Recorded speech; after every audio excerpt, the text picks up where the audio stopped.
안녕하십니까.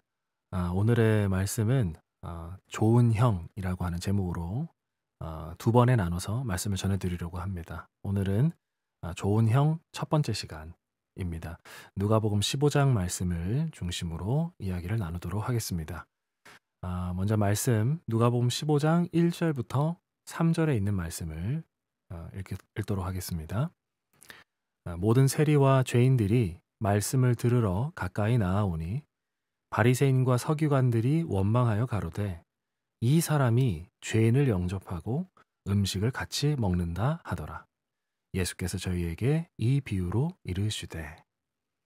네, 3절 다음부터는 이제 예수님께서 유명한 비유들을 말씀하시게 됩니다. 그러나 그 비유의 말씀을 좀 살펴보기 전에 원인부터 살펴보는 게 좋을 것 같습니다. 지금 누가복음 15장을 보면 예수님께서 세리들과 죄인들과 함께 식사를 잡수시고 계십니다. 이 시대에 함께 식사를 한다는 것은 상대방을 인정하고 받아들이는 것을 뜻하는 것이었습니다. 그것을 봤던 바리새인들은 예수님이 죄인과 세리와 어울리시는 것에 대해서 그분의 명예를 깎아내리려고 이렇게 지금 행동하고 있는 겁니다. 이렇듯 죄인들을 용납하지 않는 바리새인들과 서기관들을 향해서 예수님께서 비유를 시작하신 것이죠. 비유는 총 3가지 비유입니다. 첫 번째 비유는 잃은 양의 비유입니다. 4절이죠.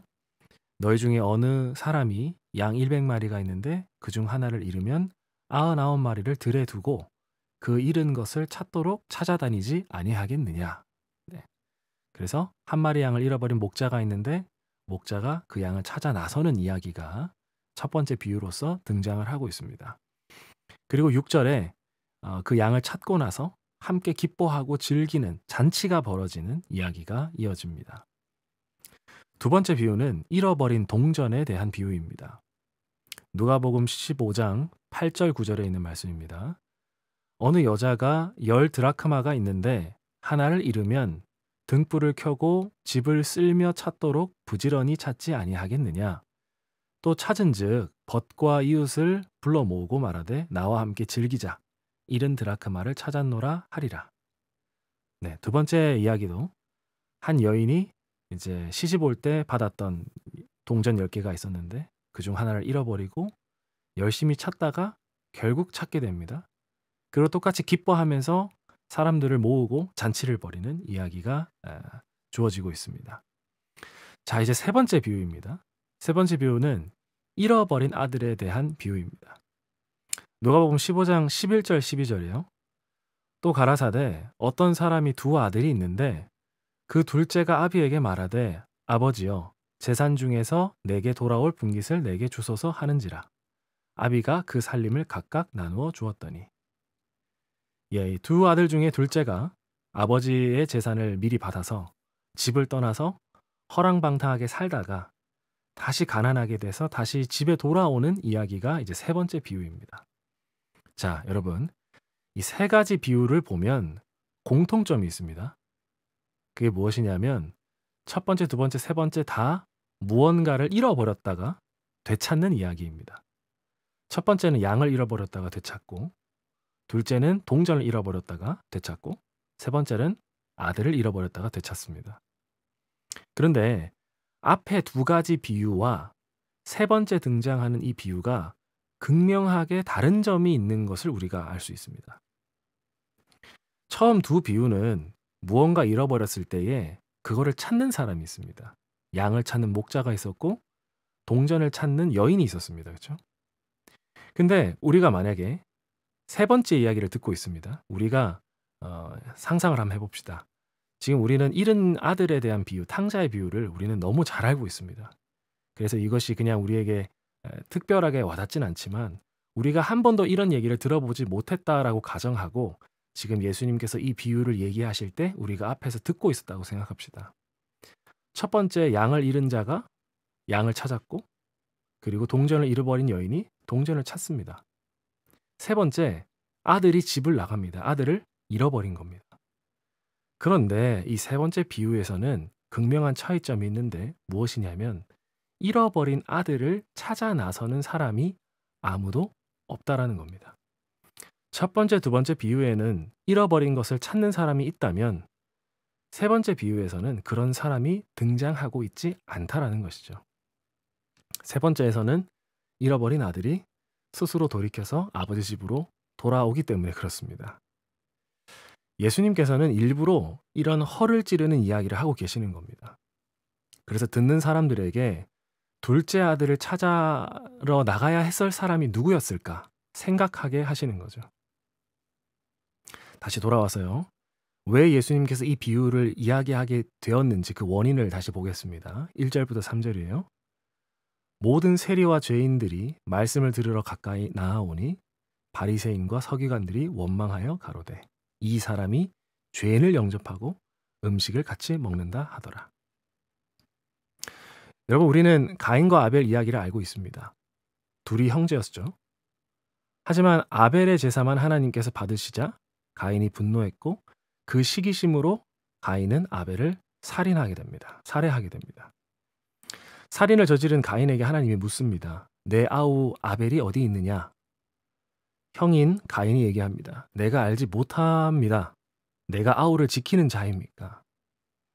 하지만 하나님께서 가인에게 그런 질문을 하신 것은 너가 너의 아우를 지키는 자다라고 하는 그 마음이 그 글에 포함되어 있는 겁니다.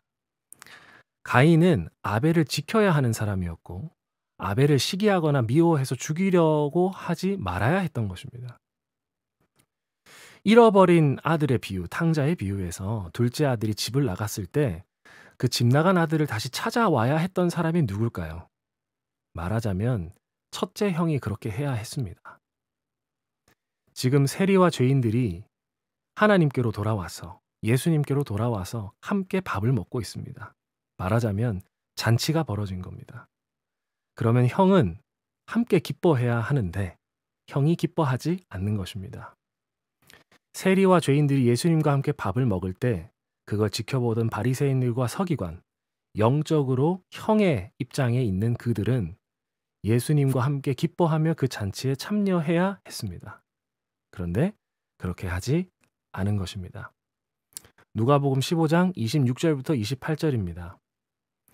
한 종이 불러 이 무슨 일인가 물은데 대답하되 당신의 동생이 돌아왔으며 당신의 아버지가 그의 건강한 몸을 다시 맞아들이게 됨을 인하여 살찐 송아지를 잡았나이다 하니 저가 노하여 들어가기를 즐겨 아니하거늘 아버지가 나와서 권한대. 동생이 와서 잔치가 벌어진 겁니다. 잃은 양의 비유 그리고 잃은 동전을 되찾는 비유와 같이 잔치가 벌어진 겁니다.